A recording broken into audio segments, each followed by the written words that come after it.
ابراہیم علیہ السلام کی عمر مبارک 86 برس ہو چکی تھی، تاہم اولاد کی نعمت سے محروم تھے۔ انہوں نے اللہ تعالیٰ کی بارگاہ میں کچھ اس طرح دعا کی: اے میرے رب، مجھے نیک اور صالح بیٹا عطا کر۔ یہ دعا اللہ کی بارگاہ میں قبول ہوئی اور آپ کی دوسری بیوی حضرت حاجرہ رضی اللہ تعالی عنہا کے بطن سے آپ کو حضرت اسماعیل علیہ السلام کی پیدائش کی خوشخبری سنا دی گئی۔ عبرانی زبان میں اسماعیل کا تلفظ شمائل ہے۔ شما کے معنی ہے سن اور ایل اللہ کے مترادف ہے۔ چونکہ اولاد کے لیے آپ علیہ السلام کی دعا سن لی گئی تھی، اس لیے آپ کا نام اسماعیل رکھا گیا۔ حضرت سارہ رضی اللہ تعالی عنہا حضرت ابراہیم علیہ السلام کی پہلی بیوی تھیں، اس لیے حضرت حاجرہ رضی اللہ تعالی عنہا کے بطن سے حضرت اسماعیل علیہ السلام کی پیدائش کی خبر ان پر شاک گزری، اس لیے انہوں نے حضرت ابراہیم علیہ السلام سے اصرار کیا کہ حضرت حاجرہ رضی اللہ تعالی عنہا اور ان کے بیٹے کو یہاں سے دور کر دو، یہ لوگ میری نگاہ کے سامنے نہ رہیں۔ حضرت ابراہیم علیہ السلام کو یہ بات بہت ناگوار گزری، مگر بارگاہ الہی سے جب حکم ہوا کہ حضرت حاجرہ اور اسماعیل کو عرب کے ریگستان میں چھوڑ دیا جائے، حضرت ابراہیم علیہ السلام حضرت حاجرہ رضی اللہ تعالی عنہا اور حضرت اسماعیل علیہ السلام کو اسی جگہ لے آئے جہاں آج کعبہ ہے۔ اس زمانے میں یہ جگہ بالکل غیر آباد تھی۔ ایک تھیلی کھجور اور ایک مشکیزہ پانی کے ہمراہ آپ نے انہیں وہاں چھوڑ کر جب جانے لگے تو بی بی حاجرہ رضی اللہ تعالی عنہا نے انہیں روک کر پوچھا: ہمیں اس بیابان میں چھوڑ کر آپ کہاں چل دیے؟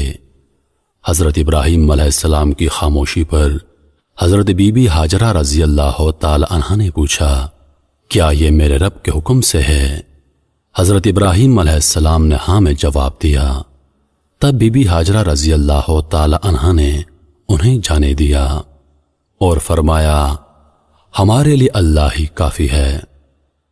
حضرت ابراہیم علیہ السلام جب چلتے چلتے ایسی جگہ پہنچے کہ دونوں ماں بیٹا نگاہوں سے اوجھل ہو گئے تو آپ نے اپنے دونوں ہاتھ بلند کیے اور اللہ کے حضور عرض کیا: اے میرے رب، میں نے بسائی ہے ایک اولاد ایسے میدان میں جہاں کھیتی نہیں، تیرے ادب گھر والے کے پاس۔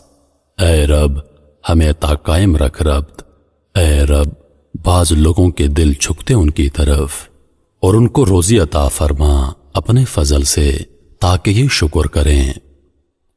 حضرت حاجرہ رضی اللہ تعالی عنہ چند روز تک مشکیزے سے پانی پیتی رہیں اور کھجوروں سے گزارا کرتی رہیں اور حضرت اسماعیل علیہ السلام کو دودھ پلاتی رہیں۔ جب پانی اور کھجوریں ختم ہو گئیں تب وہ پریشان ہو گئیں، کیونکہ وہ خود بھوکی تھیں، اس لیے دودھ بھی نہ اترتا تھا اور بچے نے بھوک اور پیاس سے رونا شروع کر دیا تھا۔ بچے کی بے چینی دیکھ کر حضرت حاجرہ رضی اللہ تعالی عنہا نے پانی کی تلاش شروع کر دی اور وہ صفا پہاڑی پر چڑھی کہ شاید کوئی اللہ کا بندہ نظر آ جائے یا کہیں سے پانی مل جائے، مگر کچھ نظر نہ آیا۔ پھر وہ واپس وادی میں آ گئیں اور پھر وہ دوسری پہاڑی مروہ پر چڑھیں کہ کہیں پانی نظر آ جائے۔ اس طرح آپ نے 7 چکر لگائے۔ مامتا کا یہ جذبہ اللہ تعالیٰ کی بارگاہ میں اس قدر مقبول ہوا کہ بیت اللہ کی زیارت کے لیے آنے والے ہر فرد پر اللہ تعالیٰ نے اسے لازم قرار دے دیا کہ حضرت حاجرہ رضی اللہ تعالی عنہا کی سنت کی پیروی کرتے ہوئے صفا اور مروہ کے پہاڑوں کی سائی کرے۔ اس جستجو پر مشتمل عمل کی مقبولیت کا ایک اشارہ یہ بھی تھا کہ 7ویں چکر میں حضرت حاجرہ رضی اللہ تعالی عنہا جب بچے کے پاس واپس آئیں تو دیکھا کہ جس جگہ حضرت اسماعیل علیہ السلام روتے ہوئے ایڑیاں رگڑ رہے تھے وہاں سے پانی کا چشمہ جاری ہو گیا ہے، اور یہ چشمہ آج بھی موجود ہے اور ہم لوگ اسے آب زمزم کے نام سے جانتے ہیں۔ ہزاروں سال گزرنے کے باوجود چشمے کا پانی اسی طرح جاری ہے۔ اللہ تعالیٰ نے اس میں مخلوق کے لیے شفا رکھی ہے۔ حضرت حاجرہ رضی اللہ تعالی عنہا یہ معجزہ دیکھ کر بے حد خوش ہوئیں اور اللہ تعالیٰ کا شکر ادا کیا۔ اس کے بعد آپ نے بچے کو پانی پلایا اور خود بھی اس سے مستفید ہوئیں۔ اسی وقت اللہ تعالی کی طرف سے ایک فرشتہ نازل ہوا اور ان کی طرف سے وعید سنائی، اے ہاجرہ، آپ خوفزدہ نہ ہوں اور نہ ہی غمگین ہوں، کیونکہ اللہ تعالیٰ آپ کو اور اس بچے کو ضائع نہیں ہونے دے گا، کیونکہ یہ اللہ کا گھر یعنی مقام بیت اللہ ہے جسے اس بچے اور اس کے باپ نے تعمیر کرنا ہے۔ کچھ عرصے کے بعد بنو جرا نامی ایک قبیلہ پانی کی فراوانی دیکھ کر حضرت ہاجرہ رضی اللہ تعالی عنہ کی اجازت سے یہاں آ کر آباد ہو گیا۔ حضرت اسماعیل علیہ السلام کا بچپن اسی قبیلے کے افراد کے درمیان گزرا۔ ابھی حضرت اسماعیل علیہ السلام بچے ہی تھے کہ حضرت ابراہیم علیہ السلام نے خواب میں دیکھا کہ حضرت ابراہیم علیہ السلام اپنے لختے جگر کو اللہ کی راہ میں قربان کر رہے ہیں۔ آپ علیہ السلام نے مسلسل 3 راتیں ایک ہی طرح کا خواب دیکھا، لہذا آپ کو یقین ہو گیا کہ یہ خواب یقیناً اللہ تعالیٰ کی طرف سے ہی ہے، اور آپ علیہ السلام نے اللہ تعالیٰ کے حکم کی تعمیل کا ارادہ فرمایا اور اپنا تمام خواب اپنے بیٹے کو سنایا، اور پھر حضرت اسماعیل علیہ السلام سے پوچھا، میرے بیٹے، میں تجھے اپنے خواب کے پیش نظر اللہ کی راہ میں قربان کرنا چاہتا ہوں، بتا تیری کیا رائے ہے؟ اس پر حضرت اسماعیل علیہ السلام نے انتہائی تحمل کے ساتھ فرمایا، بابا جان، آپ اللہ کے نبی اور ان کے برگزیدہ بندوں میں سے ہیں، آپ بے فکر ہو کر اللہ کے حکم کی تعمیل کریں، انشاءاللہ آپ مجھے انتہائی صبر والا پائیں گے۔ چنانچہ یہ دونوں اللہ کے بندے حکم خداوندی کے لیے گھر سے نکل کھڑے ہوئے۔ روایات میں آتا ہے کہ ابلیس نے انہیں ناکام بنانے کے لیے کئی طریقے اپنائے۔ سب سے پہلے وہ بی بی ہاجرہ رضی اللہ تعالی عنہ کے پاس پہنچا اور انہیں بتایا کہ حضرت ابراہیم علیہ السلام اپنے بیٹے کو اللہ کی راہ میں قربان کرنے چل پڑے ہیں۔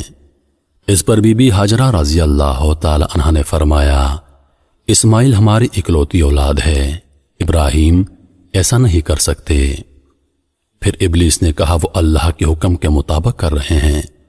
اس پر بی بی ہاجرہ نے فرمایا، اگر یہ میرے خالق کی رضا ہے تو میں اس پر راضی ہوں۔ جب یہاں ابلیس کے سارے وار ناکام ہو گئے تو اس نے حضرت ابراہیم علیہ السلام کو اکسانے کا ارادہ کیا اور ان کے دل میں باپ کی شفقت کو ابھارنے لگا اور کہا، اے ابراہیم، اسماعیل آپ کی اکلوتی اولاد ہے، آپ عمر رسیدہ ہیں اور انہی سے آپ کی نسل ہے، یہ آپ کیا کرنے جا رہے ہیں؟ اس پر حضرت ابراہیم علیہ السلام نے جواب دیا، مجھے میرا بیٹا اللہ نے دیا ہے اور یہ میرے پاس اللہ کی امانت ہے، میں اللہ کے حکم پر راضی ہوں، وہ جیسے چاہے حکم دے، ہم اس کے تابع اور فرما بردار ہیں۔ آپ علیہ السلام کے جواب سے ابلیس کو سخت مایوسی ہوئی، لیکن اس نے آپ کو بہکانے کی اپنی ناکام کوشش جاری رکھی، حتیٰ کہ اس نے حضرت اسماعیل علیہ السلام کو بھی بہکایا، لیکن وہ بھی اپنے مقصد پر ڈٹے رہے۔ حضرت اسماعیل علیہ السلام نے فرمایا، میں اپنی رب کی رضا میں راضی ہوں، میرے رب نے میرے بابا کو براہ راست میری قربانی کا حکم خواب میں دیا ہے، اور انبیاء کرام کے خواب سچے ہوتے ہیں۔ کہا جاتا ہے کہ ابلیس نے انہیں 3 مرتبہ قربان گاہ جانے کی راہ میں حائل ہونے کی کوشش کی، اور تینوں مرتبہ حضرت اسماعیل علیہ السلام اور حضرت ابراہیم علیہ السلام نے ان پر کنکر برسائے اور اسے کامیاب نہ ہونے دیا۔ یہی وہ سنت ہے جسے ہر سال حجاج کرام دہراتے ہیں، اور یہ سنت رمی کہلاتی ہے۔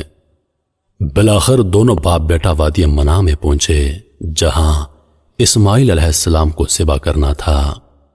تب کائنات نے وہ منظر دیکھا جو اس سے پہلے کبھی نہیں دیکھا تھا اور نہ شاید قیامت تک دیکھ پائے گا۔